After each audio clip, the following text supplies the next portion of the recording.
Paul. I guess how's the ankle? And then also Ty was talking a lot about communication and just sort of like that was the downfall tonight. Like, what do you guys do to address that? The ankle's good. I wasn't too concerned about it. And then, yeah, I mean, our communication sucked tonight. Um, I thought just our effort, we were just flat. We tried to pick it up late in the game, but we just allowed too many variables to take play tonight. Too many guys that shouldn't have had the night that they had did, and that's on us. Yeah, we have to do a better job with just communicating, bringing effort, and just getting back to that intensity that we bring. We'll move over to Vincent. Hey, Paul, before the game, Ty spoke about looking forward to the playoffs and sort of thinking about potential opponents and stuff like that, but he doesn't want to put that on you guys just yet. I was just curious, at what point do you start thinking about potential opponents and getting your eye toward the playoffs, or is it just you just focus on the game that's in front of you? I'm focusing on the games that's in front of us. We still got to close the season out. I want us to be playing, great going into the playoffs. So I'm focusing on what we have in front of us right now. We'll move over to Justin Russo. Hey, PG. You mentioned that you thought that the communication defensively sucked tonight. You guys gave up 39 in the first quarter, but then, it seemed like as the game went along, you kind of got a little bit better on the defensive end. Did you feel that in the last three quarters, the communication still wasn't up to par, or was it just in the first?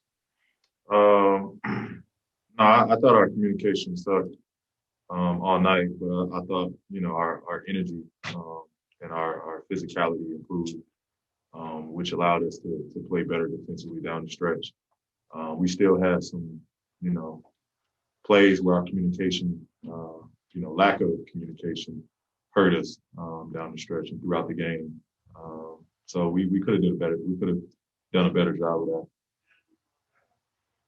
We'll move over to Nick Hamilton. Hey, Paul, throughout your career, you played alongside some great players and you played against great players. When you look at Chris Paul, what is just the dynamic with him as far as from your perspective? What makes him so tough to contain or defend against, especially when he gets going? Next question. Move over to Miriam. Well, you guys are playing so well, and then you've kind of been flat for a couple games. Like, how do you break out of that, and like, how concerning is it? It's not concerning. We do got to play better. It's fixable stuff, and it's it just comes down to we can't shoot ourselves in the foot. Regardless of how this game went, we had a good chance to win this. I think just those two turns. I had two back-to-back, two turnovers pretty much that I felt cost us the game. It was like a lob to T-Man that I couldn't complete. Then I tried to throw a pass to Zoo.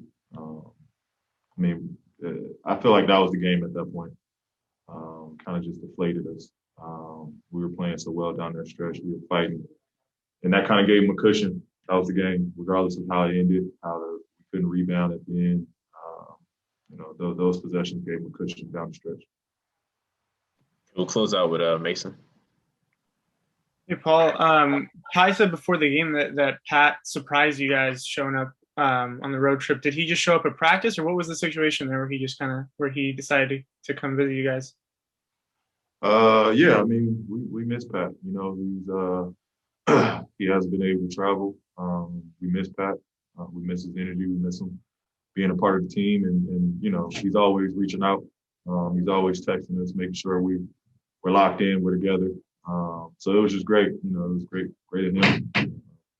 I think that's showing, his sign of leadership. Wanting to be involved, be a part of the team, continue to stay locked in with what we're doing for when he's back. And I thought it just, it was great. It was great across the whole team for everybody to see him and him to be a part of the team.